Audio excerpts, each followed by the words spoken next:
This is Harsh Rules. I'm Ben Harsh, and today we're going to learn to play Holland 44. Holland 44 was released in 2017 by GMT Games and designed by Mark Simonich. This game supports up to 2 players and takes from 4 to 15 hours to play.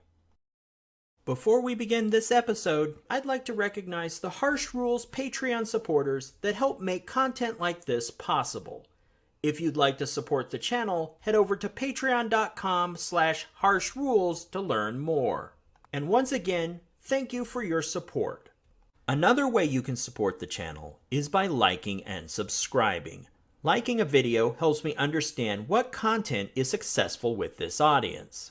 As for subscribing, new content appears on this channel first. While you may have found your way here from Board Game Geek or other sites, in the future, I'll also be adding more exclusive content that may only be found here. The best way to be informed when I upload new videos is to subscribe and click the bell icon for notifications. Once again, thanks for watching, and now let's get to the video.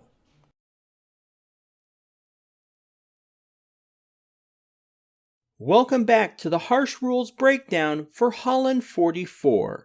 In this episode, we're going to walk through Holland 44's sequence of play. To help players monitor their progress, the game provides a sequence of play track in the lower right-hand corner of the game map. The sequence of play for a game turn is divided into 2 player turns of 8 phases each. However, some phases are exclusive to one player or the other. The turn record track outlines the 7 days of Operation Market Garden. Each turn space provides helpful rule reminders, as well as historical notes that allow players to gauge their progress against those of the actual participants. Each day of the operation is comprised of 3 game turns. There is an AM turn, a PM turn, and a night turn.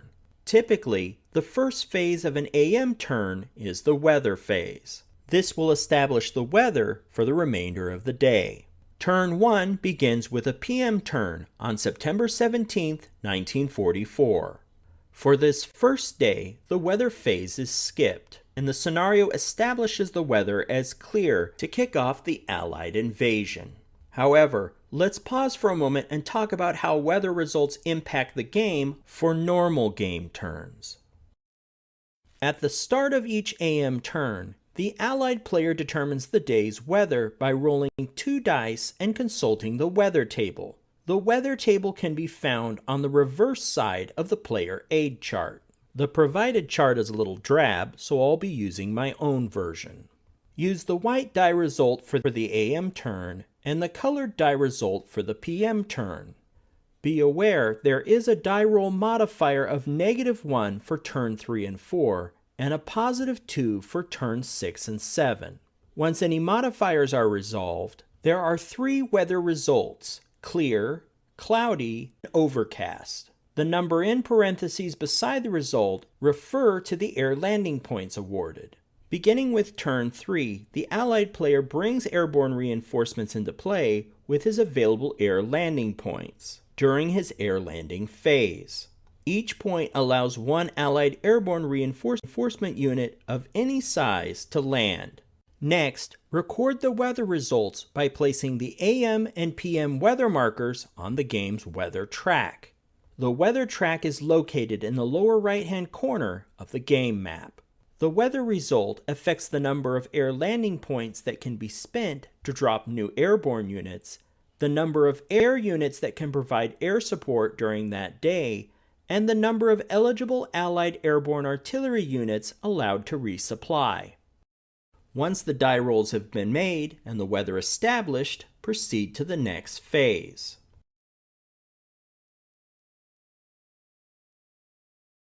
In the artillery resupply phase, players may be able to flip over artillery units from their fired side to their ready side. However, the ability to resupply artillery is based on several factors such as the type of turn, and for Allied airborne units, the weather. During the German player's turn, they may flip over 2 units on an AM game turn and a PM game turn. During a night turn, they may flip all of their units. During the Allied player's turn, garden units, referred to in the rules as non-airborne units, may flip 2 artillery units regardless of the turn type. For these ground-type artillery units, the Germans must be able to trace a supply to a friendly area and the Allies' garden units to entry area N. Now, for the Allies' market units, their airborne divisions, artillery may not be resupplied during night game turns, and the AM and PM game turns only with favorable weather. On a game turn with clear weather, the Allied player may resupply all 3 of their airborne artillery units. On a cloudy day, 1 of their 3 airborne artillery units, and none on an overcast day. To resupply these units, they must be within 4 overland hexes to their division's airborne supply head. That airborne supply head must be in good order and within 4 hexes to a division drop hex that is not overlapped by an enemy zone of control. However, if there are friendly units in an overlapped hex, this will negate the enemy zone of control. And finally, the terrain must be clear or a polder. Villages have no effect. As you may recall from the last episode, after turn 5, the airborne supply heads are exhausted. However, the hex occupied by the airborne supply head, plus the 6 hexes adjacent to it, can be considered a drop hex for artillery resupply purposes, as long as it meets the usual requirements. Also note that airborne artillery can still flip even after its airborne supply head is depleted. And now that we've covered artillery resupply, we're ready to proceed to the next phase.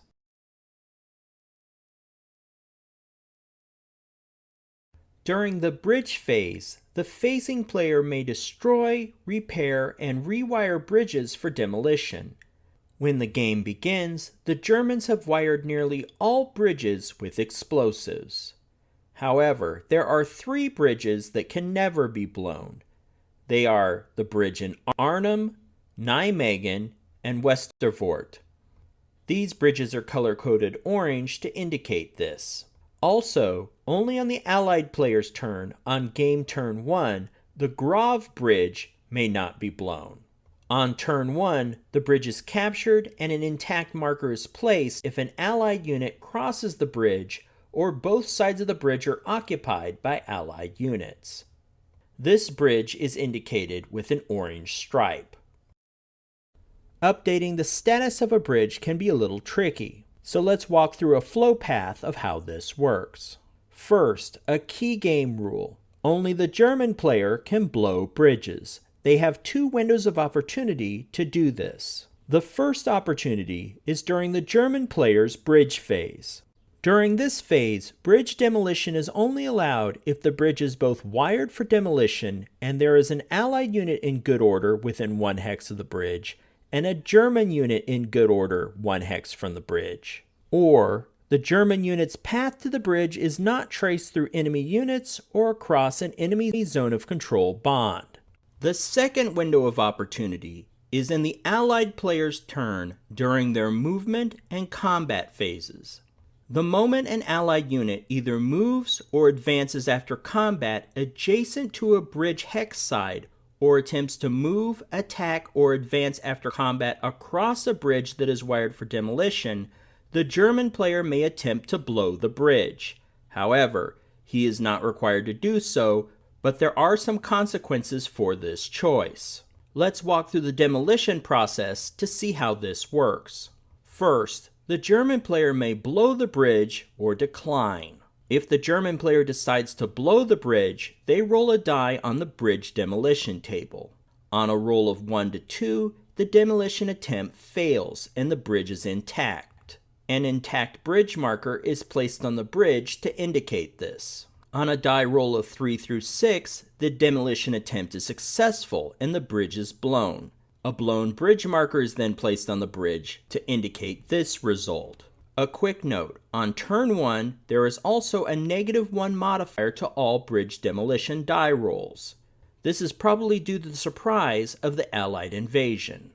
If the German player declines to blow the bridge, they place an intact bridge marker on the bridge, just like if the demolition failed. Now we have two outcome paths to the demolition attempt. Let's follow the intact bridge path first.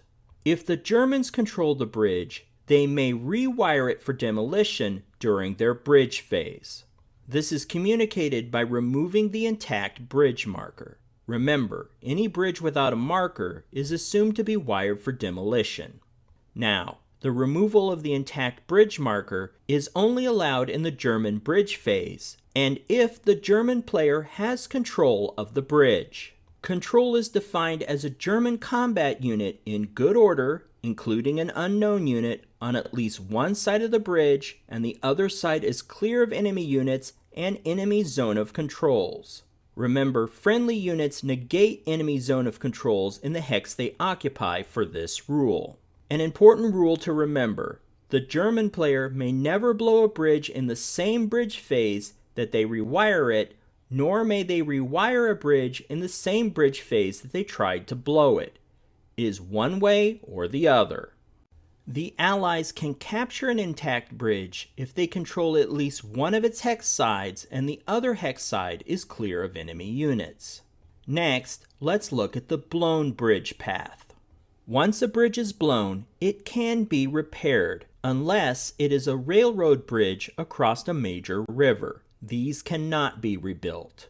For the Allied player to repair a bridge, the following conditions are necessary. First, the Allies need a bridging unit in good order, not out of supply or engaged, and adjacent to one of the bridge's hex sides. Second, the bridge's other hex side must be clear of enemy units and enemy zones of control. Friendly units negate enemy zones of control in hexes they occupy for the purpose of this rule. If the Allies can maintain their bridging unit with the required conditions, it takes 2 bridge phases to repair a bridge. In the first bridge phase that the conditions are met, the blown bridge marker is flipped to its bridge repair side. If this is maintained, then in the next bridge phase, the bridge repair marker is replaced with an intact bridge marker. The bridge is essentially repaired at this point, which brings us back to the intact bridge path. From here, the bridge can be formally captured by the Allies or retaken by the Germans, rewired for demolition, and blown up again. However, if the conditions are not met in a bridge phase, then the under repair marker may remain in place until the other conditions are met. The under repair bridge marker is removed if both sides of the bridge become enemy controlled. Finally, there is a second way that bridges can be rebuilt. This is known as automatic bridge repair. During a friendly bridge phase, any destroyed bridge that is at least 5 hexes from all enemy units and has a road-bound supply path to a friendly entry area can be repaired without a bridging unit. Unknown units and units in entry areas do not affect this process. You'll also note that this is the only way that the German player can repair bridges. Automatic bridge repair follows the same process as normal bridge repair. On the first bridge phase, place the under repair marker, and on the next bridge phase, replace this marker with an intact bridge marker. For the Allied player, this method is only possible for bridges south of the northernmost Allied bridging unit. Note that some bridges are not connected to a road and can be rebuilt only with a bridging unit. And now that we've finished talking about the bridge phase, let's move on to the next phase.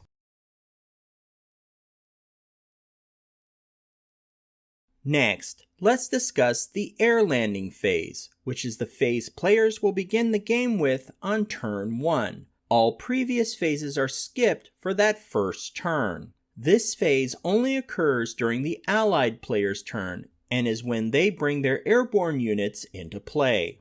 On turn 1, the Allied player merely needs to roll on the airborne landing tables for the airborne units placed in setup. Be aware though, the rules for turn 1 are slightly different than those used for the remainder of the game. These simplified rules were implemented to reflect the lack of opposition experienced by the initial landings. On turn 1, the Allied player rolls only 1 die per drop hex. On a die roll of 1 through 4, all units in that hex land safely. Die results of 5 or higher have detrimental effects. If these rolls occur, only assign the negative results to one unit in the hex. After turn 1, the allied player will roll one die and apply the results for each new arriving airborne unit.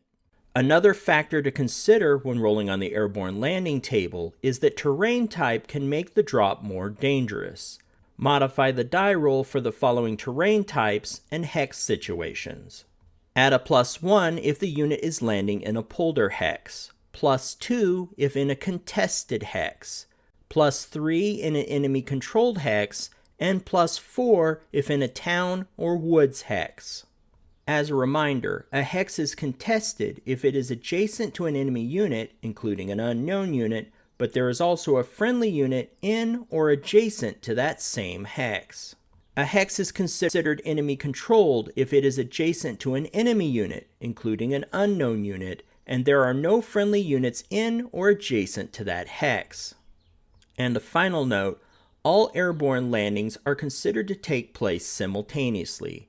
Therefore, the status of contested and enemy-controlled hexes is determined at the start of the air landing phase and does not change during the phase with the landing of airborne units. Next, let's discuss drop hexes and leeway. Where an airborne unit is placed is determined by the drop hex code printed on its counter. These codes correspond to drop hex codes printed on the map. Typically, this is a letter or a letter and a number. Let's take a look at all the drop zones on the game map.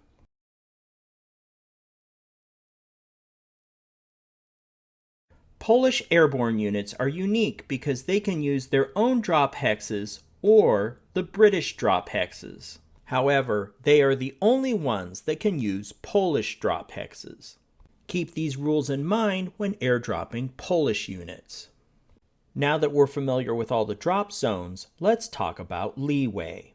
Airborne drop zones become more flexible as time passes in the operation. This will allow airborne units to use leeway on what hex they can land in. An airborne unit's degree of leeway to its assigned drop hex is determined by turn. On turn 1, units must land on their drop hex. After turns 3 and 4, units may land on or adjacent to their drop hex. From turns 6 and 7, units may land on or adjacent to any drop hex belonging to their division, or on a drop hex adjacent to their division's airborne supply head. There is an exception to this rule. Only the Polish units may use the 3 Polish drop hexes. And on turn 9 and above, units may land on or adjacent to any drop hex or airborne supply head of any airborne division with the exception of the Polish drop hexes. Now, let's discuss how the air landing phase works for the rest of the game. From turn 3, the allied player's roll on the weather table will determine the air landing points that can be spent to bring airborne reinforcements into the game. To understand this process, let's look at reinforcements. First, head over to BoardGameGeek and in the Holland 44 Files section, download Ron Frieda's reinforcement charts. I'll put a link in the description to help you find these charts easier. Ron designed these charts in the GMT style you'll find in their other games, so they complement Holland 44 perfectly. Why GMT didn't ship reinforcement charts with Holland 44 in the first place is a mystery for another day. If for some reason you don't want or can't get these charts, the reinforcements are shown as text on page 38 and 39 of the rulebook. Now, let's focus in on the last 2 rows of the reinforcement chart.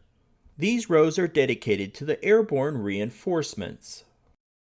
With this zoomed in image, you can see there are reinforcements for turn 2, turn 3, and turn 6. Let's talk about turn 2 first. This single British glider pilot unit automatically arrives during the air landing phase of turn 2 at the 1st Airborne Division's supply head without a die roll. Historically, this unit was supposed to arrive in the afternoon of the first day of the operation, but didn't manage to form up until the evening. There is a rule that explains all of this on page 21 of the rulebook. If Mark Simonich hadn't included this rule, he would have been arrested by the Historical Accuracy Police, the dreaded HAP, tortured, and then most likely shot. Now that that's out of the way, we can talk about rules for turn 3 and turn 6.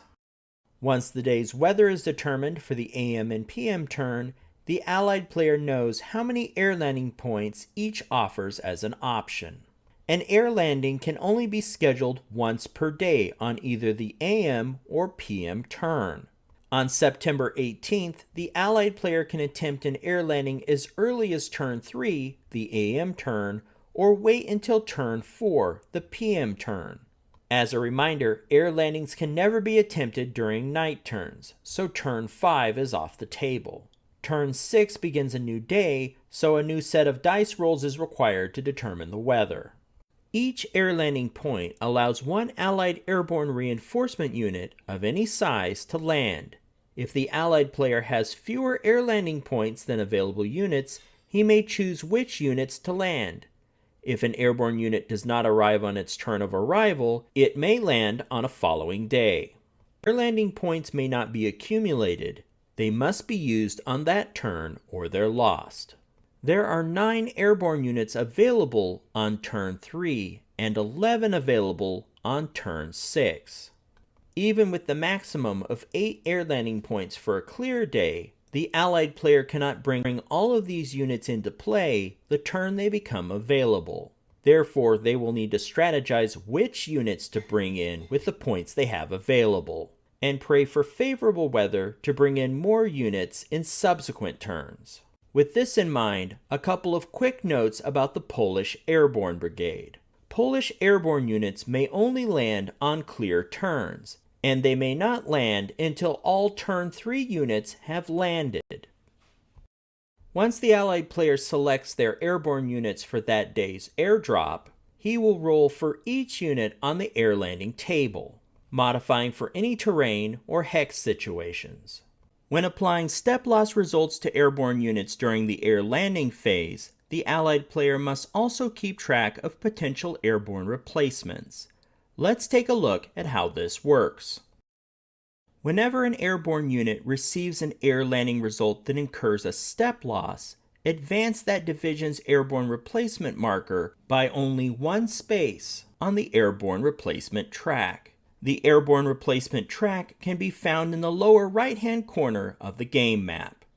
The airborne replacement track is used to monitor the available replacement points that the Allied player can spend to replace an airborne unit's step. The narrative around this mechanic is that when an airborne unit receives a step loss during the air landing phase, these are men that have been separated from their unit, whereas scattered markers represent the airborne unit being disorientated.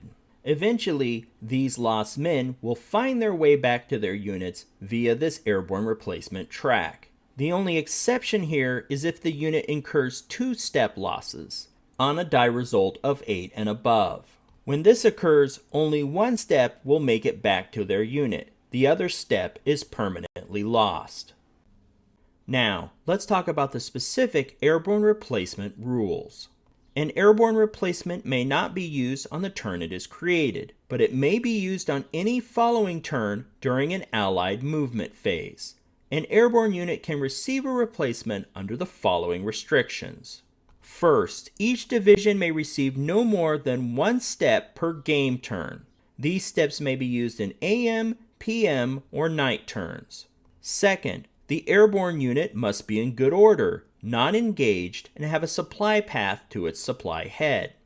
And third and finally, the airborne supply head must be in good order and not engaged. When an airborne unit receives a replacement, it also receives restrictions while the unit is rebuilding. When the Allied player spends a replacement point on an airborne unit, add 1 step to that unit and a replacement marker. This marker tracks those restrictions. While this marker is in place, that unit may move a maximum of 1 hex in the movement phase and may not attack at all in the combat phase. If the unit is in an entry area, it may still move 1 hex on the map or move to an adjacent entry area. The replacement marker is removed in the recovery phase. Some important notes about replacement markers. A unit with a replacement marker prevents all attacks out of the hex. not just the unit receiving the replacement. So other units stacked with that unit receiving a replacement are penalized as well. There is one exception though. Artillery units in a stack with a replacement marker may still provide combat support.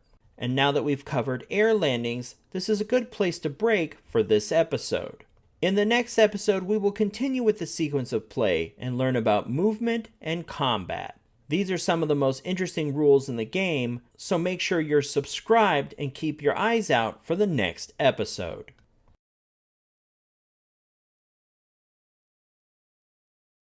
If you found this video helpful, please give me a like and share with your friends.